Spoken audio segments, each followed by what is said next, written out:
Nous avons la preuve que la semaine dernière, maintenant près de 10 jours, des armes chimiques ont été utilisées, au moins du chlore, et qu'elles ont été utilisées par le régime de Bachar el-Assad. Donc, à votre avis, ligne rouge franchie, et vous l'aviez dit, il y aurait une intervention, une riposte en tout cas occidentale. Vous en avez parlé avec Donald Trump? Oui. Tous les jours, depuis le début de semaine, nos équipes travaillent très étroitement. Nous aurons des décisions à prendre en temps voulu, quand nous le jugerons le plus utile et le plus efficace. Et je vais être très clair avec vous ce midi. Oui, allez au bout. Parce que nous devons faire cette réforme. Elle est indispensable. Et il y a une hypocrisie collective à ne pas le faire. Ça fait 20 ans que notre pays, toute majorité confondue, a décidé qu'on devait ouvrir le transport ferroviaire à la concurrence. Ce sera une entreprise publique à capitaux 100% publics, mais qui va se réorganiser pour assurer un meilleur service. Mais qui restera public, ça vous le garantissez, il n'y a pas de privatisation du tout dans l'air. Absolument. Ce sera dans la loi 100% de capitaux d'État. Mais surtout l'État, il va investir 10 millions d'euros par jour pendant 10 ans. De manière très claire, nous avons annoncé en janvier dernier le fait que l'aéroport de Notre-Dame-des-Landes ne serait pas fait, pour tout un tas de raisons qu'a expliqué le Premier ministre, et que l'ordre républicain serait rétabli.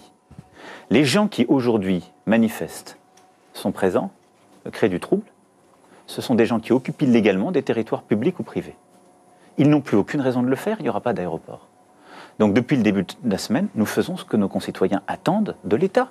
On rétablit l'ordre républicain. Je constate quand même que dans beaucoup d'universités occupées, ce ne sont pas des étudiants, mais ce sont des agitateurs professionnels, hein, les professionnels du désordre dont parlait Michel Audiard. Donc les professionnels du désordre, ils doivent comprendre que nous sommes dans un état d'ordre. Et les étudiants, ils doivent comprendre une chose, c'est que s'ils veulent avoir leurs examens en fin d'année, c'est mieux de les réviser, parce qu'il n'y aura pas d'examen en chocolat dans la République. Et je prends ici 2 engagements.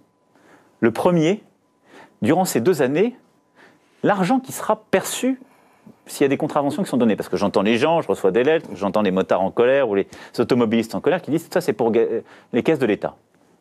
Tout l'argent qui sera prélevé sur ces routes, on le mettra et on assurera la transparence pour les hôpitaux qui soignent, guérissent les blessés de la route.